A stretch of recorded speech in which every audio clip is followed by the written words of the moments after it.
last day for me being a 39-year-old man. And I'd be a liar if I didn't say the last year. It was kind of in my head, approaching 40. I remember when I was a kid, 5 years old, and my father turned 40. And I remember thinking, man, he's ancient. Now that's me. I'm that guy. So, you know, when they talk about midlife crisis, I think it's a real thing. And some people do crazy stuff. They grow their hair long, they buy a Corvette or a motorcycle, or do something radical. And I'm no different. And that's what this trip is all about. This is what I'm calling the midlife crisis run. And I'll explain how it works. So with the theme of 40, there's this big run I've wanted to do for a couple years. And I said, no, what, this is the year. My birthday happens to follow on really good paddling time of year, as you can see. And so I had this idea in my head. It's like 40, I need to do something. 40 needs to be the theme. So I set out 40 to be the hours that to complete an endurance paddle. And this one's a big one. It may be accomplishable. I'm gonna find out here in the next 48 hours. It starts tomorrow morning at 6. And what I'm setting out to do is I'm starting right here in Juniper, New Brunswick at the south branch of the Southwest Miramichi. So pretty near the headwaters, if not the headwaters.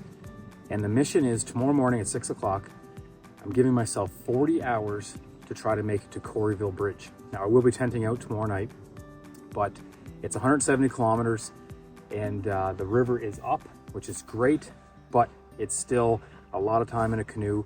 And I thought, hey, you know what? I want to push the limits. I like adventures. And that's kind of the physical challenge. Now the mental challenge is doing this alone. I can do this stuff during the day. I can do this with groups or another friend, but doing this in the woods by myself 2 nights, that's a new experience for me. That's something I really wanted to tap into as I lean into this 4th decade of life. So tonight, I'm hunkered down by myself. Rob dropped me off about an hour ago, and I'm going to spend somewhere on the river between here and Quarryville tomorrow night, and then hopefully finish it off the following day. I have till 10 o'clock the following night, but hopefully I roll in to Quarryville sooner than that. So with that, I got to get camp set up now and settle in, get some firewood, have a little fire, relax a bit, and then get a good night's sleep, hopefully, and then up and at 'em tomorrow morning. And the journey begins at 6 a.m. and then 40 hours on the clock. See if I can do it. The midlife crisis run. Here we go.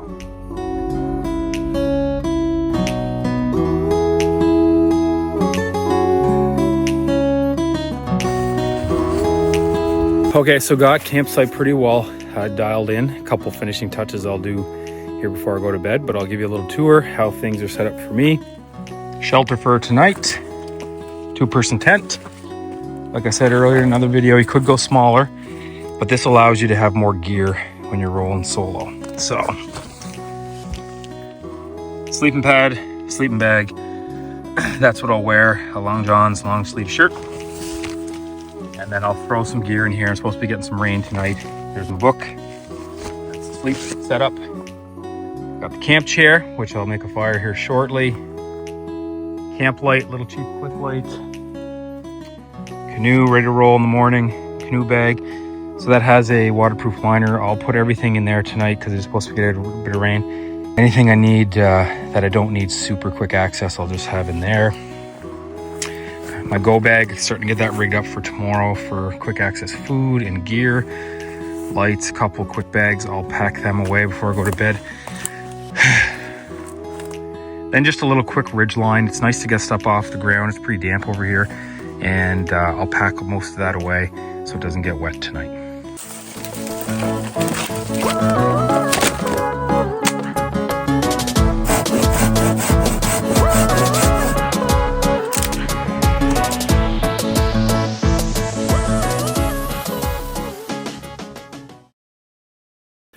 Well, rise and shine turpentine. It is 5 a.m. Alarm clock just went off.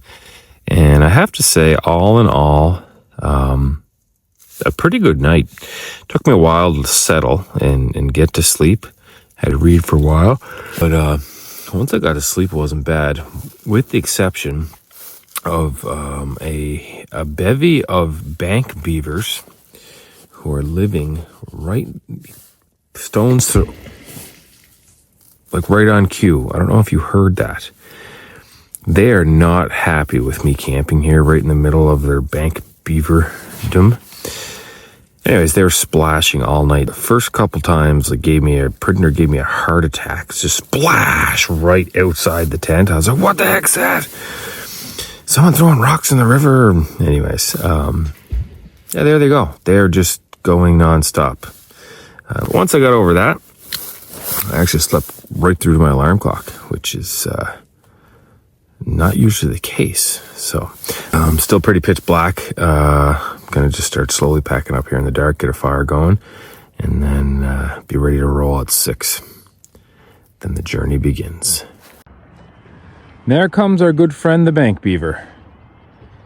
He is escorting me out of the forks.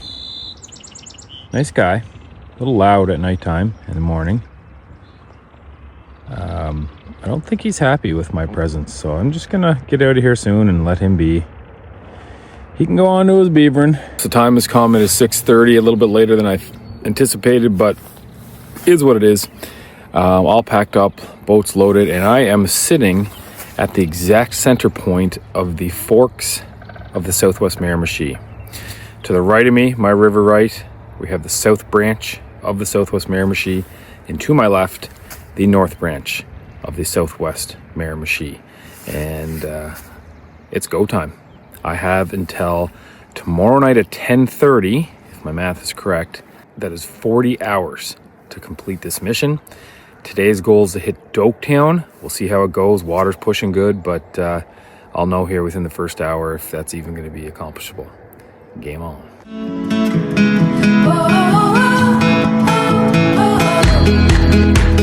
Time for a little breakfast at Deersdale. A little PB and jam burger.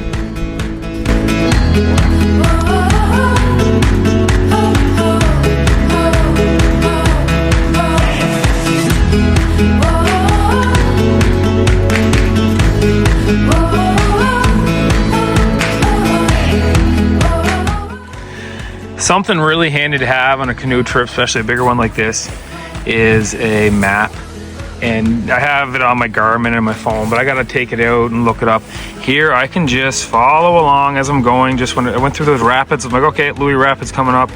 I'm approaching the 20K marker. The way I got this set up is I'm breaking this trip down 10 kilometers at a time. And that gives me an idea if I'm on point, if I am behind schedule, so on and so forth. So these are worth their weight in gold. Really nice NB canoe kayak in Brunswick, $10. And I think they have maps of different spots in the province.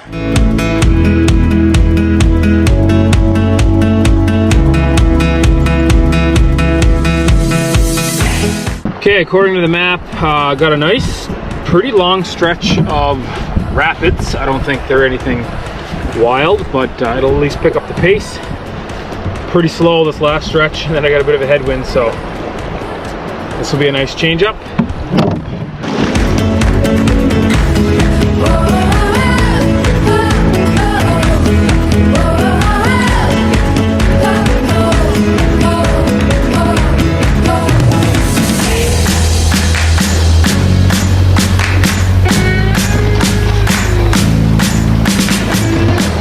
Okay, so made pretty good time in the last 10K stretch.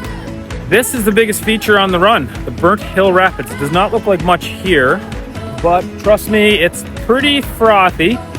On the map it says class 2, class 3. From the videos and people I've talked to, it's pretty much a straight shoot. I don't think there's anything technical in that regard. The issue is gonna be not taking on too much water or getting swamped by a side wave or whatever. I'd be remiss if I didn't go and bomb this rapid while I'm up here. If I do dunk, it's totally gonna suck. But yeah, I guess I'm just not gonna dunk. Keep the open side up, I guess. So I'm gonna anchor everything down in the middle. I'm gonna jump in the middle, and then we're gonna bomb the Burnt Hill Rapids.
wave here and look.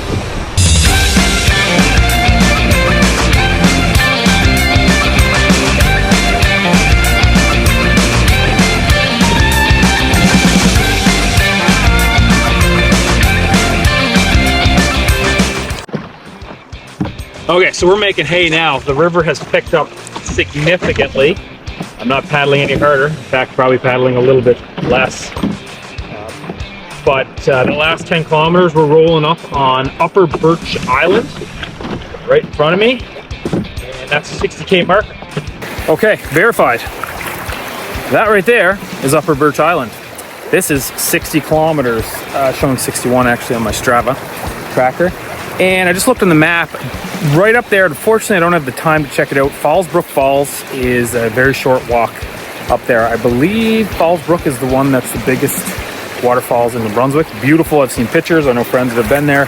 Plan to go there someday, but I gotta do the farmer thing and make hay while the sun shines because the water is moving quickly. I'm making up time, and time is of the essence. Clouds don't look really nice. It is supposed to be rainy tonight and then rainy tomorrow, so I gotta get as far as I can. Can you see it up there?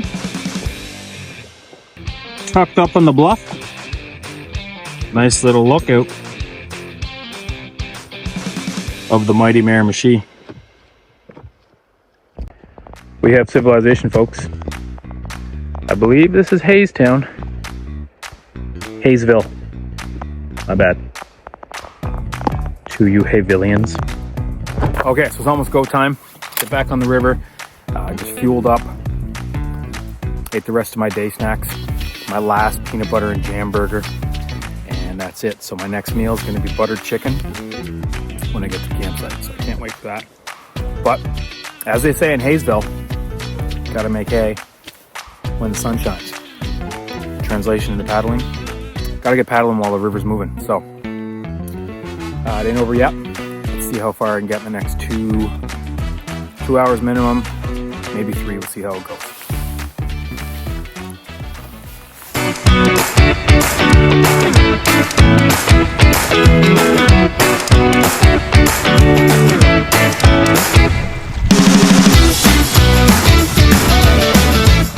Okay, so I think I'm just off the map there, 74 point something. Gonna hit the 80 marker here real soon. Boys Town, that's a big landmark for me. And then after that, as close as I can get to Doketown is the mission for today. And it is 4:40, so going on just over 10 hours. I may push longer than 6:30 if it's worthwhile.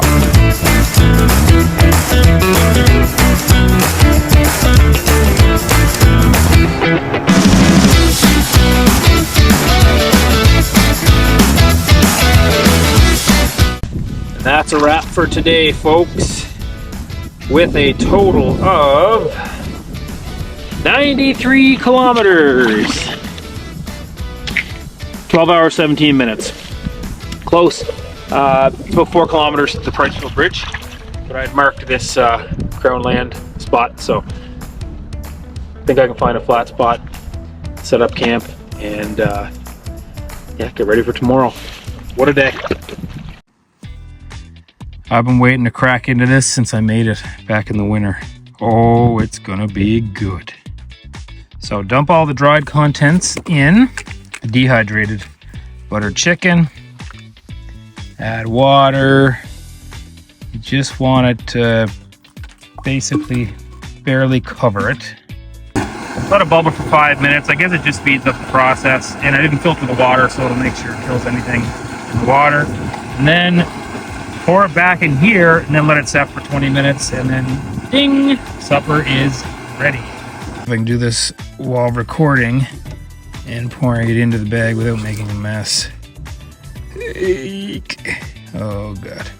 So far so good. Alright, butter chicken rice.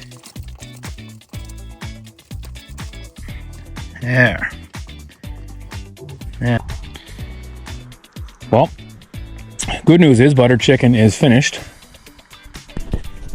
Not so good news is, I see bear spray in my pocket. Down there on the left, probably can't see in the GoPro, the bear just crossed the river. Hopefully he stays over there because I'm on an island. That is concerning. So, that's why I have the paddle and the bear spray. And now I'm wafting around all this food too. Tour campsite before I pack in, tent, anchor down in case it does get windy. Got some rocks in there too. A windbreak of sorts, a little fire, and I'm sitting spot right on the river. Poor day for a day.